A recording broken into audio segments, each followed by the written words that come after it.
You're watching Chuck in the Moment, and it starts right now.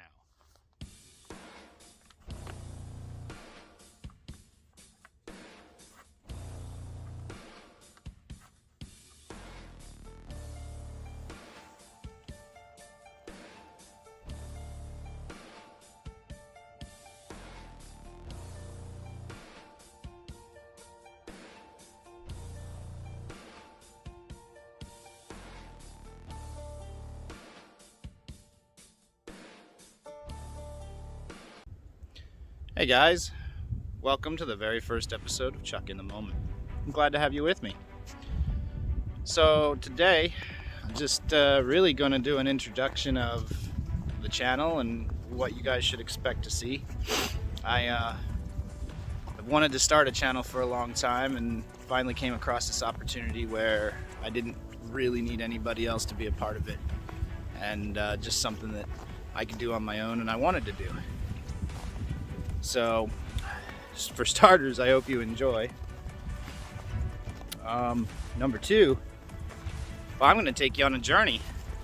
I'm going to take you on a trip with me as I attempt the American Discovery Trail, which is a coast-to-coast trail starting in Delaware, ending in San Francisco.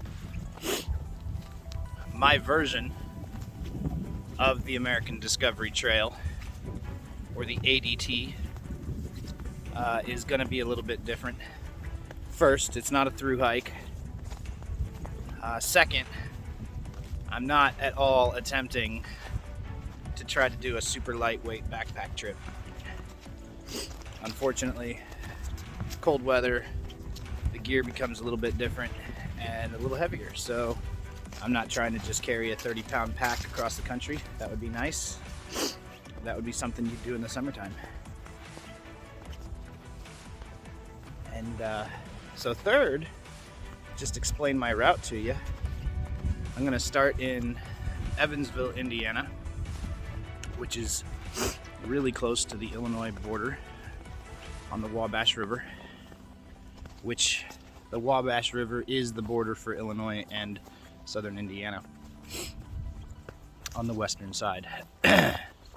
So I'm going to start there, and I'm going to make my way to the Mississippi River via small towns, and I'll show you the map route when I get an opportunity.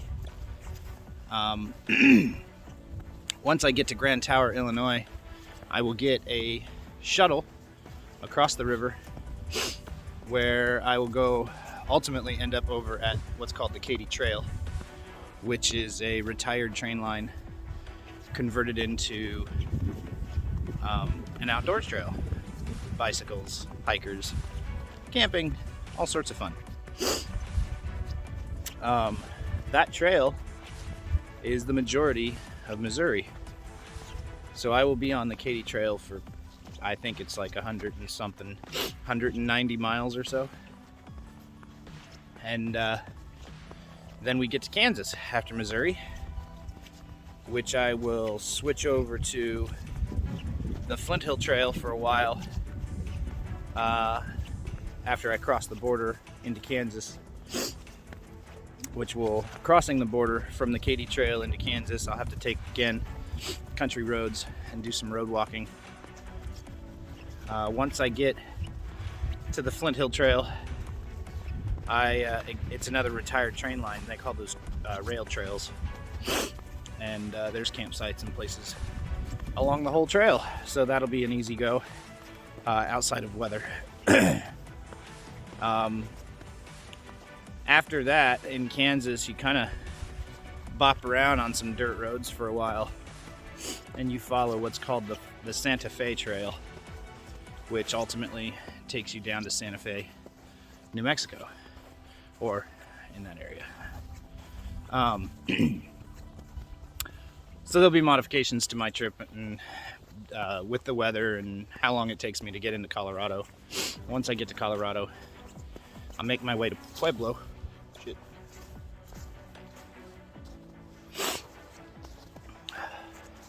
Once I get to Colorado, I will make my way to Pueblo, and then from there I have a couple of options.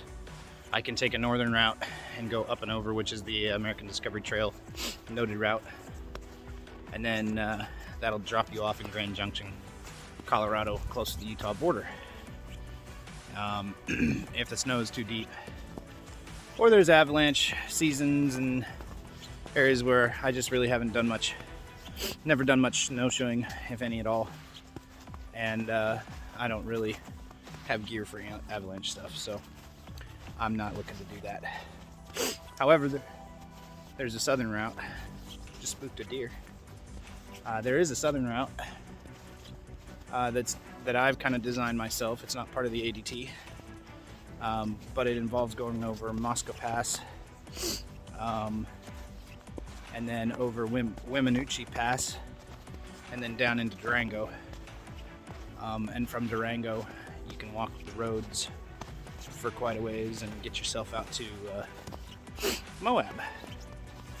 So we'll go Kansas, Colorado, Utah, Nevada, and then Nevada into California. From Moab, Utah, we'll cross the desert and head towards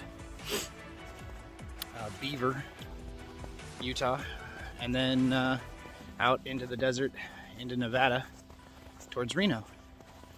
You get to Reno, and then you go over the High Sierras and drop down into Truckee, California.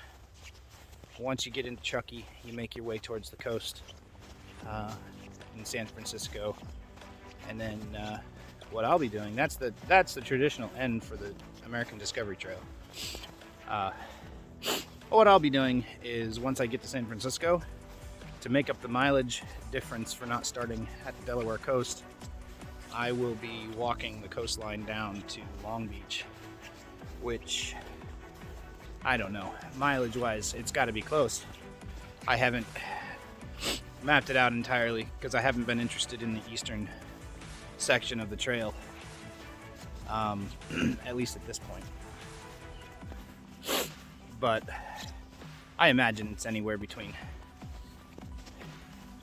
700 to 900 miles that I'll have to make up, and I don't know, walking the coast is probably close to 7, I think, give or take. Somebody out there can correct me if they want to do the math. But yeah, so it's a long trip, something like 2,700 miles in total to walk from Evansville, Indiana to Long Beach, California via the route that I've chosen. So I hope you guys enjoy what I have in store for you, and keep watching. So right now, just take a moment, pause the video, subscribe, like, share, click that notification bell. That way you guys keep getting notified whenever I post a video, and you can live vicariously through me through the coldest months of the year.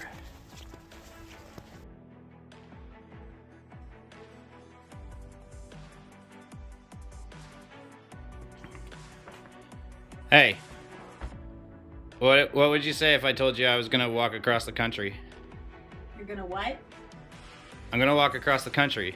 Go get a job. No, you're not. I'll believe that when I see it. Now? The high tomorrow is 16 degrees.